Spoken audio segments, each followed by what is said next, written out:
Bueno, yo voy a comentar sobre una nota periodística sobre los derechos y más allá de la comunidad LGBTQ y más.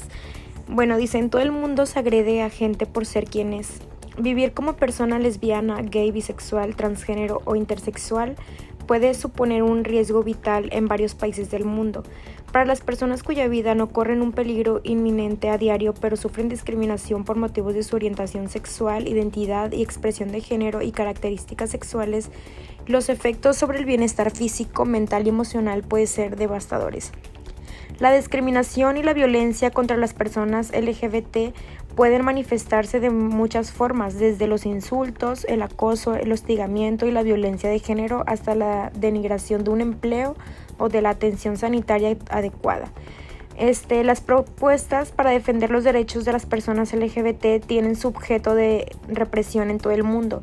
El abanico de tratos discriminatorios es tan amplio como pernicioso. Puede basarse en la orientación sexual por quien se sienten atraídos, la identidad de género, cómo te identificas independientemente del sexo asignado al nacer, la expresión de género, cómo expresas tu género, por ejemplo, a través de ropa, el pelo o los gestos.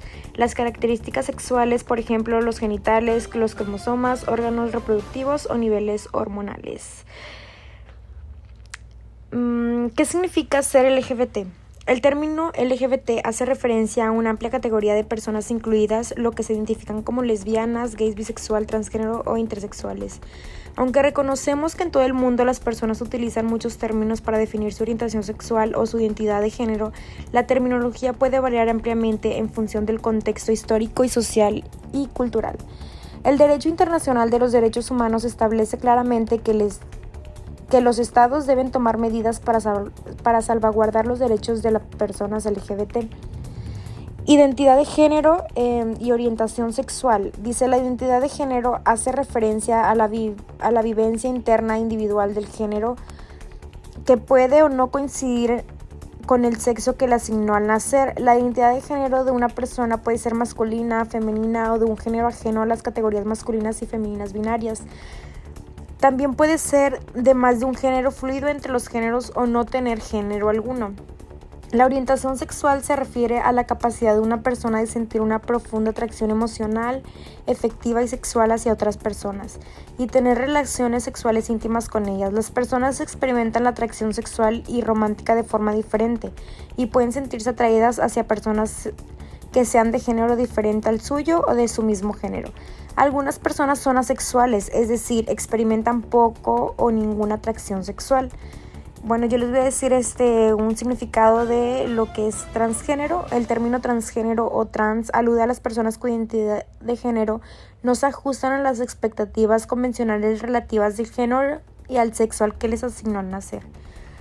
Algunas personas trans pueden optar por obtener reconocimiento legal de la identidad de género o someterse a intervenciones de afirmación de género que les ayuda a sentirse más seguras o cómodas para vivir de conformidad con su verdadero género. El hecho de que una persona sea transgénero no tiene nada que ver con su orientación sexual. Un hombre trans puede ser gay, al igual que una mujer puede ser lesbiana. No todas las personas transgénero se identifican como hombres o como mujeres. Hay quienes consideran que tienen un género y quieren afirmar no tener ninguno, y pueden que utilicen términos como no binario, agénero, queer o género fluido para describir su identidad de género. ¿Qué es la afirmación de género? Dice, algunas personas transgénero deciden afirmar su identidad de género, es decir, vivir su vida en conformidad con el género al cual se identifican. No existe un proceso único de afirmación de género. Hay quien empieza a utilizar otro género gramatical y otro nombre, que solicita el reconocimiento legal de género o quien se somete a una cirugía de afirmación de género o tratamientos hormonales. ¿Qué es el reconocimiento de género? El reconocimiento de género, en teoría, permite a las personas trans lograr que el género se les reconozca legalmente coincide con el de su propia identidad de género. Para algunas personas trans que se reconocen legalmente, su género es un paso esencial para poder vivir de una forma auténtica y abierta. Por desgracia, incluso en un país donde es posible afirmar la propiedad de identidad de género, realmente el proceso suele ser deshumanizador, largo y costoso. En algunos países las personas trans pueden presentar pruebas médicas para que reconozcan legalmente su identidad de género. Puede ser un proceso invasivo que además refuerza la opinión de desinformación de ser trans en una enfermedad. Lamentablemente, a pesar de que la Organización Mundial de la Salud actualizó sus directrices para que el transexualismo dejara de considerar un trastorno, esta actividad sigue siendo relevante en muchas sociedades del mundo. Bueno, yo voy a leer aquí algunas personas que discriminación contra las personas LGBTQ. Marielle Franco, defensora bisexual de los derechos humanos en Brasil, luchó incansablemente por los derechos de la población LGBT, de las mujeres y de muchas personas que son víctimas de actos de brutalidad policial en Brasil. Fue asesinada el 14 de marzo del 2018 cuando volvió a casa tras haber participado en un debate. Scripps Kupila es un artista transgénero de Finlandia que lucha por cambiar la legislación que obliga a la población transgénero a esterilizarse para obtener el reconocimiento legal de su género. Joy Holland Matthew es activista por los derechos de las personas transgénero en Tonga. En 1992, Mattel cofundó la asociación Tonga Ladies y se convirtió en su directora ejecutiva. También es la representante de las Islas del Pacífico de la Junta Ejecutiva de la Asociación Internacional Lesbianas, Gays, Bisexuales, Trans e Intersexuales y presidenta del grupo de red HSH, hombres que tienen relaciones sexuales. Otro tema importante es el hecho de que a casi la mitad de las mujeres se les niega el derecho a decidir sobre su cuerpo y sus relaciones sexuales. Casi la mitad de las mujeres en 57 países en desarrollo no tienen el derecho a decidir si quieren tener o no relaciones sexuales con su pareja, usar anticonceptivos o buscar atención sanitaria. La falta de autonomía corporal comporta grandes implicaciones que van más allá de los grandes prejuicios para las mujeres y las niñas. Los datos muestran que existe un fuerte vínculo entre el poder para tomar decisiones y los niveles educativos más altos. Solo el 55% de las mujeres están totalmente empoderadas para tomar decisiones relacionadas con la atención de la salud, la anticoncepción y la capacidad para decidir sí o no mantener relaciones sexuales. Únicamente el 71% de los países garantiza el acceso a servicios de maternidad integrales. Solamente el 75% de los países garantiza legalmente un acceso pleno y equitativo a la anticoncepción. Cerca del 80% de los países tienen leyes que apoyan la salud y el bienestar sexual. Alrededor del 56% tienen leyes y políticas que apoyan la educación integral en sexualidad. El 80% tienen leyes que apoyan la salud y el bienestar sexual. Únicamente alrededor del 56% tienen leyes y políticas que apoyan la educación integral en sexualidad. El estudio también documenta otros tipos de vulneración de la autonomía corporal en mujeres, hombres, niñas y niños. 20 países o territorios tienen leyes que obligan a casarse con el violador, lo que significa que este hombre puede escapar de un proceso penal si se casa con la niña o con la mujer de la que ha abusado. 43 países no cuentan con legislaciones que aborden el problema de la violencia sexual durante las relaciones de tu pareja, es decir, la violación por parte de un cónyuge. Negar la autonomía corporal supone una violación de los derechos de las mujeres. En este informe también se analiza cómo las iniciativas para confrontar los abusos pueden derivar en mayor vulneración de la autonomía corporal. A modo de ejemplo, se indica que en los procesos judiciales de casos de violación, es probable que el sistema de justicia penal requiera que la sobreviviente sea sometida a una llamada prueba de virginidad, un procedimiento que es invasivo. La negación de la autonomía corporal es una violación de los derechos humanos fundamentales de las mujeres y las niñas que refuerzan las inequidades y perpetúa la violencia derivada de la discriminación por razón de género. Una mujer que tiene control sobre su cuerpo tiene más posibilidades de estar empoderada en otros ámbitos de su vida. Se beneficia no solo desde el punto de vista de su autonomía, sino también a través de los avances en los ámbitos de la salud, educación, ingresos y seguridad. Estas tienen más posibilidades de prosperar y lo mismo sucederá con su familia. El Día de los Derechos Humanos es necesario recordar que la violencia contra las mujeres es una de las violaciones a los derechos humanos más sistemática e invisibilizada que existe. La más sistemática porque es lo que más ocurre alrededor del mundo, y la más invisibilizada porque es la que más se ha naturalizado. La violencia contra las mujeres se da en todos los ámbitos, desde el privado, ya sea en la familia o en las relaciones de pareja, como en el ámbito laboral y docente, que se manifiesta a través de la descalificación del trabajo realizado, amenazas, intimidación, humillaciones, explotación y todo tipo de discriminación por condición de género.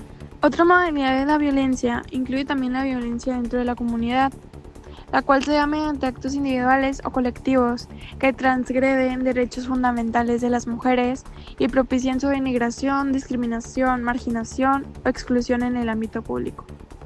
La violencia institucional, que se refiere a los actos o omisiones de los servidores públicos de cualquier orden de gobierno que discriminen o tengan como fin dilatar, obstaculizar o impedir el goce y ejercicio de los derechos humanos de las mujeres, así como su acceso al disfrute de políticas públicas destinadas a prevenir, atender, investigar, sancionar y erradicar los diferentes tipos de violencia. Y finalmente está la violencia feminicida, que es la forma extrema de violencia de género contra las mujeres, que puede culminar en la muerte violenta de las mujeres. Más allá de la labor de las instituciones, el acceso a los servicios públicos e incluso la aplicación de las leyes, la impartición de justicia y la lucha contra la impunidad. En este Día de los Derechos Humanos es importante recordar que una gran parte de la lucha a favor de los derechos de las personas y en especial de las mujeres está fuertemente ligada a una transformación cultural y educativa. En suma, es tarea de todos y todas promover y defender los derechos de las mujeres y de las personas, fomentando ambientes donde impere el respeto, tolerancia y la igualdad. Solo así se podrá construir una sociedad más justa. En temas importantes que también podemos abordar sobre lo que es los derechos violentados sobre feminicidios o personas de la comunidad LGBTI. Bueno, es de que en feminicidios en México el aumento de feminicidios y la acción gubernamental es muy importante. Los feminicidios han aumentado y la acción gubernamental pues está totalmente exhausta de cualquier participación e incluso se retrasa la investigación. También un tema importante es la desigualdad salarial en el trabajo, pues más que nada un reporte sobre la brecha salarial entre hombres y mujeres en diversas industrias. También los crímenes de odio contra las personas trans. Esto habla también sobre el incremento de asesinatos de personas trans en Latinoamérica que han aumentado constantemente. El acceso a servicios de salud reproductiva también se ha dado mucho el tema, ya que ha habido muchas restricciones y sobre todo se han violentado muchos derechos en diferentes estados. El aborto es un tema que no en todos los estados está permitido, más podría ser un derecho que se viola en las mujeres. La violencia doméstica durante la pandemia ha aumentado muchos casos sobre la violencia de las mujeres durante el confinamiento que fue lo de la pandemia. Y también la discriminación de empleo por la orientación sexual, sobre todo en fábricas, en empleos así se ha aumentado mucho se ha violentado mucho los derechos de las personas LGBTI, ya que muchos no están acorde con lo que es la orientación sexual de cada persona ni las preferencias sexuales. Y también en el mercado laboral no son muy bien vistos, ya que muchas veces por tener una transición se le ha violentado e incluso discriminado, ya que pues ellos también tienen derechos como el simple hecho de ser humano, entonces se violentan mucho sus derechos. También podríamos hablar del tema que es importante, que es sobre los derechos de la adopción para las parejas del mismo sexo. Las leyes que impiden la adopción a parejas y en ciertos países, pero aquí en México sí se ha satanizado mucho el tema de que las parejas del mismo sexo no pueden obtener lo que es la adopción, ya que pues también es un derecho el poder adoptar y ser adoptado. Enfocándonos en temas de feminicidio, podemos hablar sobre algunos casos que es un caso importante sería las asesinadas 3 mujeres al interior de su casa en Santiago Tulantepec, en Hidalgo. Esta noticia habla sobre las marcas de violencia con las que fueron encontrados los cuerpos de 3 jóvenes, 2 de ellas hermanas, entre 23 y 25 años de edad. Conmocionar al Estado envuelto en disputas entre grupos de crimen organizados. Bueno, aquí habla que los cuerpos fueron de 3 mujeres entre 23, 25 y 26 años. 2 de ellas hermanas han sido encontradas la noche del martes al interior de la casa que compartían en la colonia San Isidro del municipio de Santiago Tulantepec, en el estado de Hidalgo. La información que se ha hecho pública ante el hermeticismo de las autoridades locales y estatales ha sido que los testigos y los padres de las hermanas Guadalupe y Jocelyn han dado a medios de comunicación donde detallan cómo encontraron los cuerpos de las 3 mujeres con signos de haber sido atacadas con armas blancas con los brazos atados. Aquí un testimonio de los padres hablan de que mis hijas vivían solas ya que eran personas adultas, quisieron independizarse y vivir solas, relató la madre de los 2 jóvenes. Estaban dentro del departamento y fue ahí donde en el interior de su hogar las hermanas Guadalupe de Jesús y Yesenia Jocelyn de 23 y 54 años, una de ellas vivía en esa misma casa, Daniela, fueron asesinadas. Balbina Garrión, la madre de las hermanas, ha hecho un recuento de los daños de la comunicación a locales. Aquí también podemos hablar que una amiga de ella contactó a través de Facebook y le informó que su hija no se había presentado a trabajar. Por ese motivo pues también se dieron cuenta. Según el relato de Balbina, no pasaron más de 10 minutos cuando la joven devolvió la llamada a pedirle que la trasladaran a la casa de sus hijas, que estaba en unas 5 cuadras de ella, y el esposo de la madre Jocelyn a favor llamaron una patrulla. Ahí comenta que ellas llegaron y el chico estaba llorando y les dijo que no entráramos. Las declaraciones de Garrido hacen que la descripción de la escena que encontró que revela que 3 mujeres atadas de manos con huellas de haber sido atacadas con armas punzocortantes. Aquí un bien jurídico que se puede violar es lo que es la vida, el bien jurídico y también pues el derecho a la vida. Otro tema también importante es sobre los homicidios que pasan constantemente en México.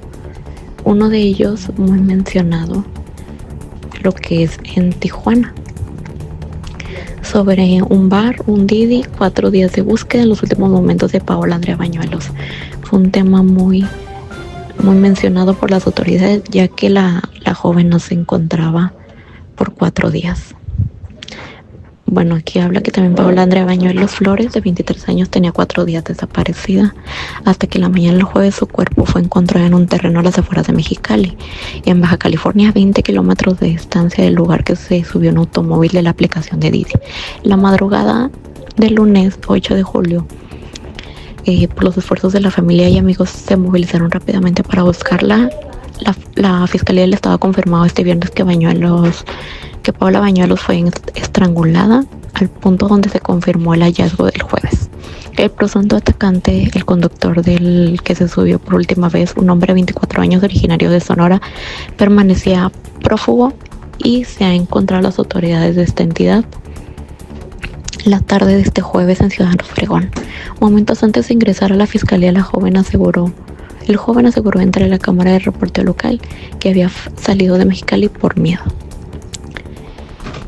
Aquí el bien jurídico que se tutela y el derecho que se viola es la vida, obviamente por razones de feminicidio, ya que la joven fue estrangulada en Mexicali.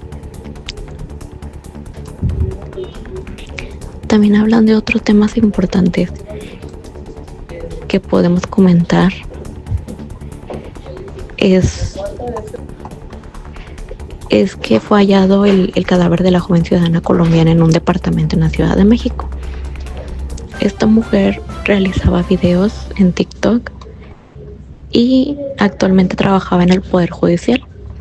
Ella es Marcela Andrea García Garzón, ciudadana de Colombia que vivía en Ciudad de México. Fue encontrada muerta en un departamento en la colonia Doctores este miércoles en la noche.